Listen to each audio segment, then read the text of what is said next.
ఎడ్ల బండి కట్టి ఆయన ఒక ఆయన ఉంటే ఆయన దగ్గరికి పోయాడు. అయ్యా బండి కట్టు, నేను ఫలానా ఊరికి వెళ్ళాలా, వాక్యం చెప్పాలని.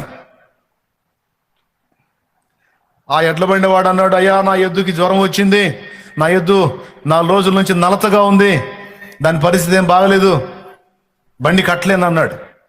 అయ్యా ఎట్లనన్నా కానీ నన్ను అక్కడ చేర్చయ్యా, నేను వెళ్ళాలి, ఈ కూటానికి నేను వెళ్ళి వాక్యం చెప్పాలి అని బ్రతిలాడితే, సరే చూస్తాను, నా ఎద్దు కానీ కాడి కిందకు వచ్చే పని అయితే నేను బండి కడతా, లేకపోతే కట్టనా అన్నాడు.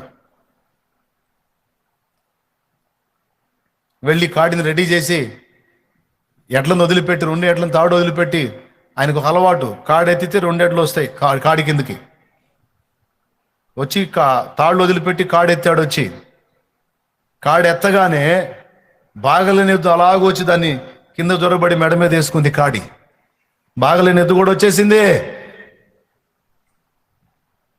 ఎక్కి కూర్చున్నాడు.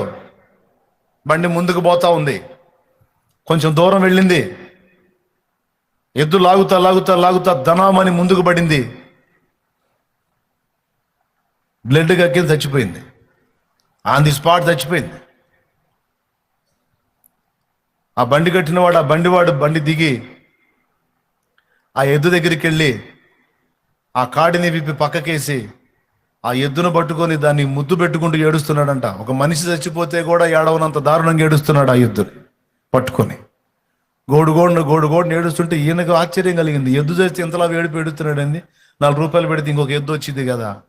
అడిగాడు, ఎందుకయ్యా దానికోసం అంత అల్లాడుతున్నావు అంటే, ఏడ్చి ఆ ఏడుపులో చెబుతున్నాడు, ఇది మామూలు ఎద్దు కాదయ్యా, ఇది నాకు ప్రాణం, దాని పనితనం చూసావు కదయ్యా నువ్వు, దాని గొప్పతనం, అది చచ్చిపోయే స్థితిలో ఉందయ్యా, దాని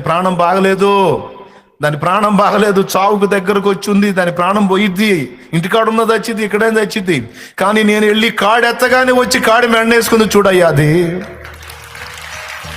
ఎప్పుడు నాకు ఎదురు చెప్పని ఎత్తు, తుది శ్వాస విడిచేంత వరకు నా కోసం ఖర్చు అయిపోయిన ఎత్తు.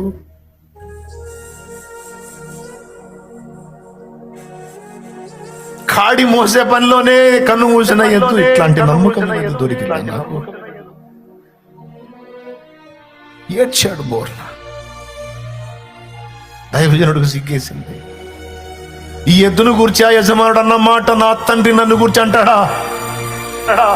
అయ్యో అనడు కదా. ఎందుకంటే కొంచెం బలహీనంగా ఉంటే ఆ బలహీనతను చూపించుకొని నా వల్ల కావట్లేదు, నేను చేయలేను, నా వల్ల కాదు, నేను చేయలేను అంటే నా ప్రభు నా గురించి ఈ మాట అనగలడా?